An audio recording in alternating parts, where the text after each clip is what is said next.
So somebody wrote a comment after one of my other videos asking, how do you make yourself feel that you matter? What specifically do you have to do to feel that you matter? And I gave that a great deal of thought because it's very relevant for me. It's something I'm not sure that I have actually mastered yet, but I've certainly done a lot of things along the way to make some progress. And I would love to share those with you. So first of all, we have to explore why we don't feel we matter. What is it within us that makes us feel we don't matter? And I hate to sound like a broken record, but all of these things come back to the stories that we tell ourselves. And we tell ourselves those stories between the ages of 0 to 7. And the 3 core fears that we all tell ourselves, well, not all of them. I got the trifecta. Lots of high achievers get the trifecta. Lots of other people get the trifecta as well. But most people have one or more of these core fears. And if you know them, that's great, because teach them to your children. We don't want your children leaving home with any of these core fears, or any child you know anywhere leaving home, getting past the age of 7, not feeling good enough and not feeling that they're worth loving, because that's the first core fear. I'm not worth loving, I'm not good enough. The second is I'm unsafe in some way. And the third is I'm separate, I don't belong, I don't fit in. Now, those fears are what undermine the concept of you feeling that you matter, because it's a belief. And first, here's the first strategy. If we understand we don't feel that we matter, because that person had written me the letter, the comment, and lots of people feel that they don't matter. You know, I just don't matter. I'm invisible. I'm not seen. Nobody cares. These are not truths. 99.999% of the time, they're not true. They are a story that we tell ourselves. So those core fears, we as a toddler tell ourselves as a toddler in response to something that happened around us. And it can be from our parents, from a sibling, from a cousin, from someone at daycare, or at school. It doesn't matter. But somewhere between 0 and 7, something happens, and we, the toddler, say, oh, I'm not worth loving. I'm not good enough. I'm not safe. I don't belong. I don't fit in. And it depends on how traumatic that moment was in the perception of the toddler, because remember, toddlers have 0 perception of anyone else, really. Everything in the world focuses around them. And so we have these fears that we tell ourselves, and if it's traumatic enough, boom, it's embedded. But if it's just a series of things, we repeat the story to ourselves. And as that story gets repeated, so it's a thought that gets repeated and becomes a story. The story gets repeated, it becomes a belief. And so what we need to do is to look at the belief that you have that you don't matter. And of course, everything in life always comes down to us. I remember when I was in my, I think, 20s or 30s, and I was having some therapy because I had some patterns in my life that I wasn't happy with. And I was so angry about, not everything is about the inner child. Everybody talks about the inner child. I thought I had a perfect childhood. Truly, I told myself I had a great childhood. But do you know, it was years before I realized I didn't remember my childhood. Honestly, people would ask me questions. I had no clue. I have no memory of my childhood unless I'm prompted and helped to uncover bits and pieces of it.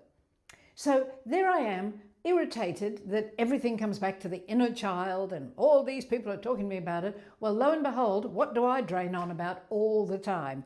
The 3 core fears that we told ourselves as toddlers. But that's because life pretty much is all about that.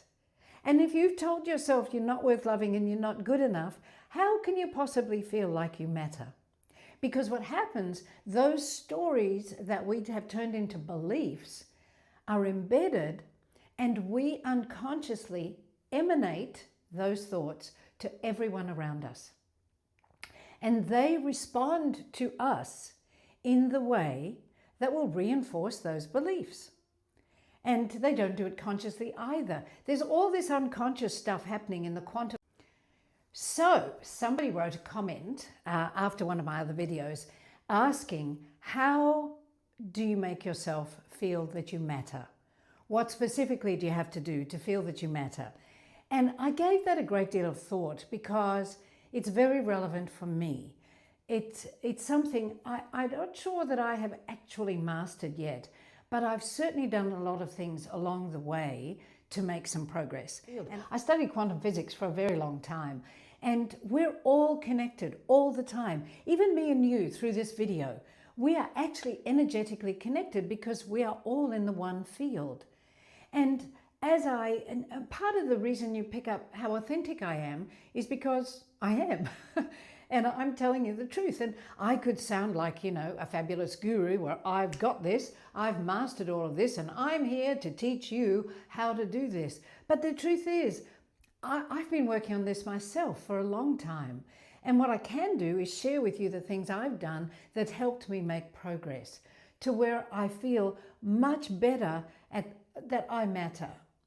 But I'm going to shorten this video in the process, you know, because it would take too long to go through all the steps. But ultimately, I'm getting to a place where I realized I have to matter to me before I can matter to anybody else. And I had to look at a very difficult question. And this is the kind of core of how you become important to yourself, how you matter to yourself.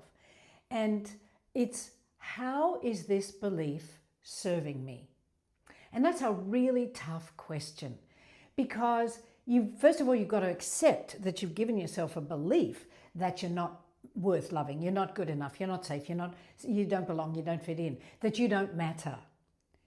So we kind of take all of those and mush them into one big thing, which is, well, I don't matter anyway. Nobody talks to me, nobody looks at me, nobody considers me, nobody asks me my opinion, blah, blah, blah. And we can really easily fall into victim mentality, but we are never victims. There is always an element of responsibility. Sometimes things happen and, you know, even if you're walking down a dark alleyway and something happens to you, well, the responsibility we have was to not walk down the dark alleyway perhaps by ourselves, or to choose another path, or to think more with more awareness before we did that. So I'm not saying that every victim has created it, but we probably all have some responsibility towards that event. And in this case, the responsibility we have is to look at ourselves, the belief we have about ourselves that we don't matter, and ask ourselves and be honest with the answer, how does this serve me? And for me, I mean, I can't give you a definitive answer now because I did this a long time ago, but I discovered that by me telling myself I didn't matter, it gave me permission to sit back and not put myself out there, to not make an effort, to not interact with others, to just assume I wouldn't matter, so not even engage. And of course, really, how does that ultimately serve me? It doesn't. But it made me stay in my little safe box where nobody could see me and I wasn't exposed and I wasn't vulnerable. But did that really serve me? Well, I guess it did for the amount of time that I had it.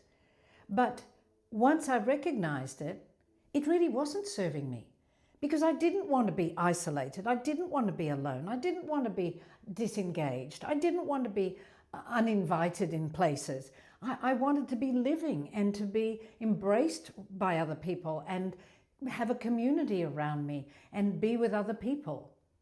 So the belief was not serving me anymore.